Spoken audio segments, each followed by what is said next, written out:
kita pernah melalui satu zaman sebelum digital ni boleh menghasilkan income yang banyak, di mana mereka bagi tahu lagu ni hanyalah sebagai business card kepada artis masa tu. Sebab masa tu lagu dah tak boleh jual. CD tak boleh jual, kaset tak boleh jual, audio digital pun tak dapat hasil. Masa tu lah. Saya ingat sekitar tahun 2015, 19, 18 lebih kurang. Sebelum tu. So masa tu dia dah bagi tahu, okay, artis perlu buat lagu sebagai your business card untuk you dapat show, performance. Duit datang dari mana? Daripada performance. Daripada event, ground lah. Masa tu lah.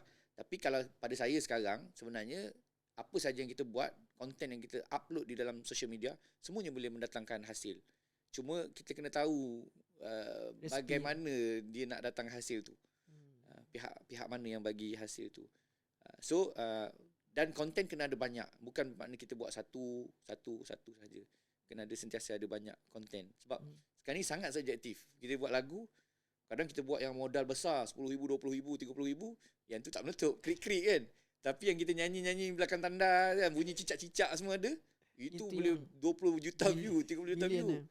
Itu realiti yang berlaku lah. Kami pernah ada satu demo, ada siap bunyi cicak-cicak kat belakang tu, view dia sampai berpuluh juta. Di YouTube lah, masa tu YouTube lah.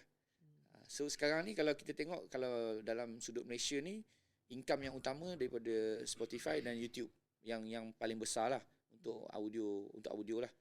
YouTube video sekali lah. Satu daripada audio tu sendiri, YouTube atau Spotify. Kalau YouTube dan video sekali. Dua adalah daripada show. Performance, tiga event. adalah kalau kita jadi duta, maksudnya brand endorsement. Endorsement. Keempat daripada merchandise lah. Merchandise. So daripada 2015 sampai 2020, maksudnya pada ketika jatuh pada ketika itu, how do you handle the pressure? Sebab waktu tu dah ada keluarga. Waktu tu sampai terpaksa buang staff. Kan? Macam ni nak adapt waktu tu? Apa yang berlaku dia antara tiga orang? Masa tu saya rasa macam kita back to 2005 balik.